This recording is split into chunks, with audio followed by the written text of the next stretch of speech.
Hello friends, आप सभी का स्वागत है फिर से हमारे एक नए वीडियो में।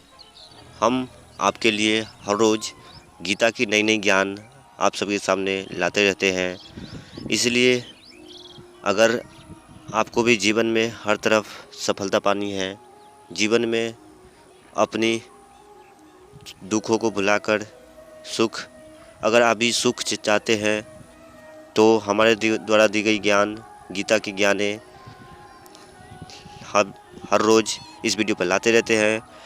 तो आप हमारे चैनल को सब्सक्राइब कर हमारे साथ जुड़ सकते हैं और हमारी दोहरी बातों को आप पहले सुने परखें, फिर उसके बाद ही हमारे चैनल को सब्सक्राइब करें, क्योंकि हम यहाँ पे कोई झूठी ज्ञान या अपना ज्ञान की हाके नहीं मारते हैं, बल्कि गीता में जो भगवान श्री कृष्ण ने बताई हैं उसी बातों को हम इस वीडियो में बताते हैं अपने चैनल पर, क्योंकि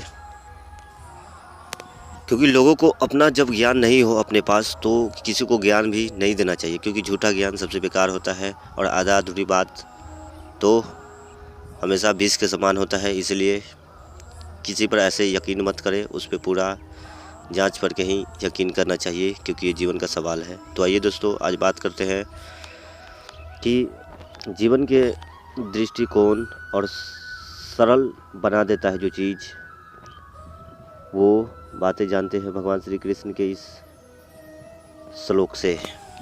जीवन को सरल और दृष्टिकोण विकसित करता है गीता का यह ज्ञान, आपको ज़रूर सुननी चाहिए। पहले पूरा वीडियो देखिए, उसके बाद ही कट करना मेरे भाई। तो चलिए दोस्तों, अब शुरू करते हैं इस वीडियो को।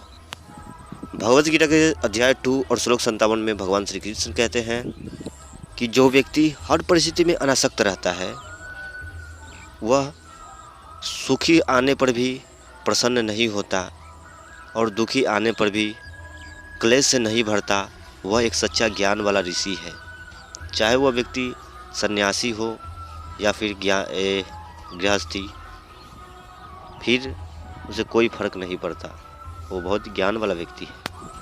श्री कृष्ण इस बात पर जोर देते हैं कि हमारे मन को किसी भी परिस्थिति में से प्रभावित न होकर उसे अब हमेशा एक समान रहने के लिए प्रशिक्षित करना होगा।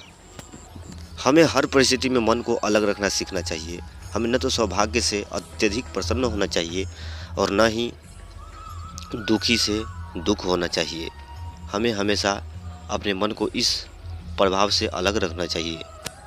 लेकिन अब सवाल आती है कि हमें अच्छे और बुरे परिस्थिति मन पर प्रभाव न डाले, इसके लिए हमें क्या कर सकते हैं, हमें क्या करना चाहिए, इसके लिए भी भगवान श्री कृष्ण ने श्लोक में बताया है। आइए जानते उसे। इस परिवर्तन को लाने के लिए एक बहुत ही सरल और एकमात्र उपाय है, वह है एक दृष्टिकोण हमें विकसित करना होगा। योग में इसे ऋषियों ने साक्षी भाव कहा है। साक्षी भाव हमें इस संसार के प्रति या संसार के हर व्यक्ति या वस्तु जो भी हो उसके प्रति हमें साक्षी भाव रखना है। जब आप संसार की प्रकृति और वस्तुओं को समझेंगे कि यह संसार की प्रकृति को हम समझने में एक दृष्टिकोण रखना है, जब आप इसे समझेंगे तो आप एकदम अलग होकर, जिसे कहते हैं तटस्थ होकर, आप एक दिन देखने में सफल हो जाएंगे। यह साक्षी भाव है।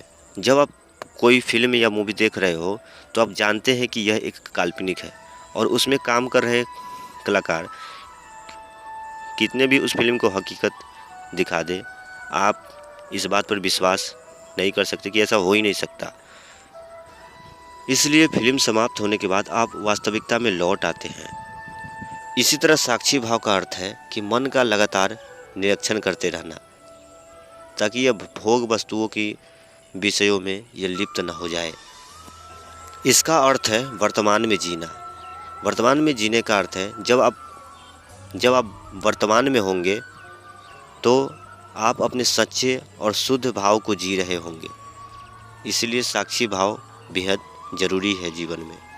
और इससे बड़ा कोई काम भी नहीं है जीवन में। आप भावनाओं को अपने कार्यों और निर्णयों पर हावी नहीं होने देंगे। तो दोस्तों, साक्षी भाव को लाए इस जीवन में, बेहद आपका जीवन आनंद से भर जाएगा दोस्तों। तो आज का वीडियो यहीं तक, और ये पार्ट 1 है और इसका अगला पार्ट भी हम जल्द लेकर आएंगे। इसी साक्षी भाव के बारे में विस्तार से बात करेंगे उस वीडियो में। तो आज का वीडियो, आप कौन कौन साक्षी भाव के बारे में जानता है हमें इस वीडियो में बताएं कि साक्षी भाव क्या है। आप अपनी राय भी हमें कमेंट में बता सकते हैं। साक्षी भाव देखिए दोस्तों, ये जीवन में सब बहुत बड़ा काम है, बहुत बड़ा ही। जीवन एक अवसर है, इसे जाने मत देना है। जीवन एक बहुत बड़ा, जीवन में हमें बहुत कुछ करना है। हमें भोगी नहीं योगी बनना है। यहाँ पे प्रकृति के हर एक कण कण का मज़ा लेना है। जब आप वर्तमान में जिएंगे तो आप देखेंगे कि प्रकृति में हर तरफ, चारों तरफ आनंद की वर्षा हो रही है, एक प्रेम की वर्षा हो रही है, एक आनंद की वर्षा हो रही है, जिसे आप महसूस कर सकते हैं, जिसे आप अपनी पूरी करीब से देख सकते हैं कि ये सूर्य की प्रति किरणें ये कितना आनंद वर्षा दे रही है। ये बारिश की टपकती बूंदें, ये सुबह की लालिमा सूर्य का, और ये सांझ की डूबते हुए सूर्य का लालिमा। दोस्तों, सूर्य हमें हर दिन शिक्षा देकर चला जाता है कि उगता और डूबता सूर्य क्या ये जन्म और मृत्यु का संकेत नहीं है? लेकिन फिर भी मनुष्य क्यों सोया है, क्यों इधर उधर बातों में उलझा है? कोई फेस्टिवल में बिजी है, कोई अपने कामों में बिजी है, कोई अपने मनोरंजन में वीडियो है, कोई साथी के साथ पार्टियां मना रहा है, कोई जन्मदिन मना रहा है। ये सब क्या है? हमें इसे तोड़ना होगा दोस्तों। जीवन में होश में आइए, तभी सब